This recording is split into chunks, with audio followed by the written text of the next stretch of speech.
뇌물수수 등 13개 범죄 혐의를 받고 있는 박근혜 전 대통령이 전격 구속됐습니다. 법원은 박 전 대통령의 주요 혐의가 소명된다고 인정했습니다. 네, 검찰에 나가 있는 취재기자 연결합니다. 이재동 기자. 네, 구속영장이 집행이 됐습니다. 이제 오늘 새벽 박 전 대통령이 검찰청사 빠져나간 상황부터 설명을 좀 해주시죠. 네, 박 전 대통령은 오전 4시 반쯤 이곳 서울중앙지검 청사를 빠져나와 경기도 의왕에 있는 서울구치소로 이동을 했습니다. 영장이 발부된 후 약 1시간 반 만에 검찰에서 제공되는 차량을 타고 지하주차장을 통해 빠져나왔습니다. 차량을 타고 나왔기 때문에 저희 취재진이 심경이나 입장을 들을 수는 없었지만 차량 안의 박 전 대통령의 모습은 확인을 할 수 있었습니다. 여성 수사관들 사이에 뒷좌석 가운데 앉아 있는 모습이 꽤 어색해 보였습니다. 박 전 대통령의 표정은 상당히 굳어 있었고 9시간 가까운 영장 심사와 약 8시간의 대기 시간을 거쳐선지 피곤한 기색도 역력했습니다. 정해진 취재구역 표시를 따라 두 줄로 늘어선 100여 명의 취재진들 사이로 박 전 대통령이 탄 차량은 순식간에 이곳 청사를 빠져나갔습니다.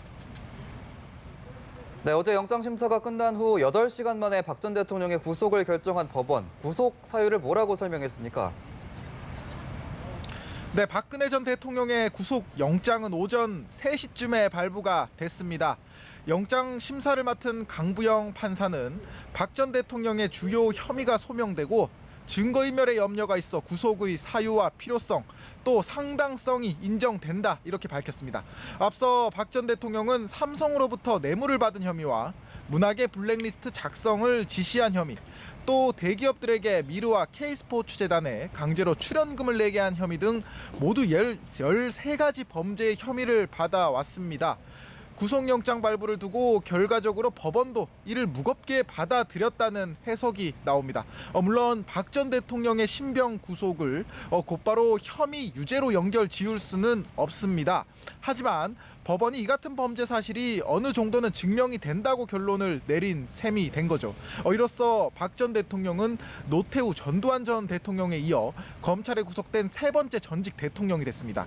박 전 대통령은 지난 10일 헌법재판소가 대통령직 파면 결정을 내린 뒤 21일 만에 현직 대통령 신분에서 그리고 이제 구치소에 수감되게 되는 신세가 됐습니다. 네, 박 전 대통령이 구속되면서 이제 검찰 수사도 더욱 탄력받게 될 텐데요. 앞으로의 수사는 이제 어떻게 되는 겁니까? 네, 국정농단 의혹에 이른바 몸통으로 지목된 박 전 대통령을 구속하면서 검찰은 큰 산을 넘게 됐습니다. 이제 검찰특별수사본부는 박 전 대통령을 상대로 추가 보완 조사를 벌여 주요 혐의를 확정한 뒤에 재판에 넘기는 수순을 밟을 전망입니다. 검찰은 구속된 피의자를 한 차례 연장을 거쳐 최대 20일 동안 조사할 수가 있습니다. 일단 박 전 대통령의 구속 기한은 그렇기 때문에 다음 달 19일까지인 셈입니다.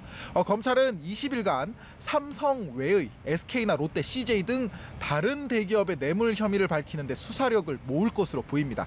지금까지 박 전 대통령은 혐의를 강하게 부인하면서 결백을 호소해 왔습니다. 박 전 대통령이 구속됐다고 이런 입장을 바꿀 가능성은 크지 않아 보입니다. 다만 다음 달 17일부터 대선 공식 선거운동이 시작되는 점을 고려해서 검찰은 박 전 대통령을 그보다 일찍 재판에 넘길 가능성도 있습니다. 박 전 대통령이 수사에 협조하지 않을 가능성도 있지만 검찰은 최대한 의미 있는 진술을 받아내려고 노력할 것으로 보입니다. 서울중앙지검에서 연합뉴스TV 이재동입니다.